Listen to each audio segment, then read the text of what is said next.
கணியன் பூங்குன்றனார் எழுதிய இந்த வரிகள் எனக்கு ரொம்ப பிடிச்சிருக்கு.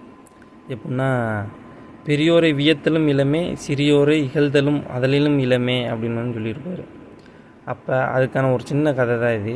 ஒரு ராஜா இருக்கார் ஒரு ஊரில். அந்த ராஜாவுக்கு நல்லா தன்னுடைய பட்டத்து யானையுடைய இடை எவ்வளவு தெரிஞ்சுக்கணுன்னு அவருக்கு ரொம்ப ஆவலாக இருக்குது. அப்போ அமைச்சர்கிட்ட அதுக்கான வழிகளை கேட்குறாரு. யாருக்குமே தெரியலை.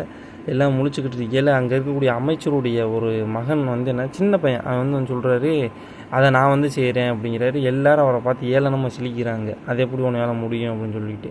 சரி இருந்தாலும் பரவாயில்லன்னு அந்த ராஜா என்ன செய்கிறாரு, அவருக்கு ஒரு வாய்ப்பும் கொடுக்குறாரு.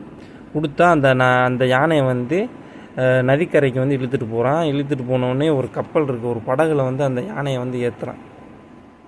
ஏற்றிட்டு அந்த ஏற்றின அந்த படகு எவ்வளோ தூரம் தண்ணிக்குள்ளே முழுகுது அப்படிங்கிறத அவன் என்ன செய்கிறான்னா குறிப்பெடுத்துக்கிறான். குறிப்பெடுத்துட்டு அந்த யானை என்ன செய்கிறான், இறக்கிறான். இறக்கின பிறகு மறுபடியும் என்ன செய்கிறான்னா அந்த படகுல மறுபடியும் கற்களை நம்ம நிரப்புறான். அப்புறம் என்னென்னா எந்த அளவுக்கு அந்த யானை நின்றப்ப அந்த நதிக்கரையில் முழுகுச்சோ, அதாவது அந்த தண்ணிக்குள்ளே அந்த படகு முழுகுச்சோ அதே அளவு கல்லை நிரப்புறான். பார்த்தோன்னே சொல்கிறான்னா, எப்படின்னா இந்த கல்லுடைய இடை தான் அந்த யானையுடைய இடை அப்படின்னு சொல்லிட்டு ஈஸியாக கால்குலேட் பண்ணிடலாம் அப்படின்னு சொல்லியிருக்கான். இதுதான் எப்படின்னா, யாரையும் பெரியோரை வியர்த்தலும் இளமே, சிறியோரை இகழ்தல் அதலிடும் இளமே அப்படின்னு சொல்லியிருக்காங்க.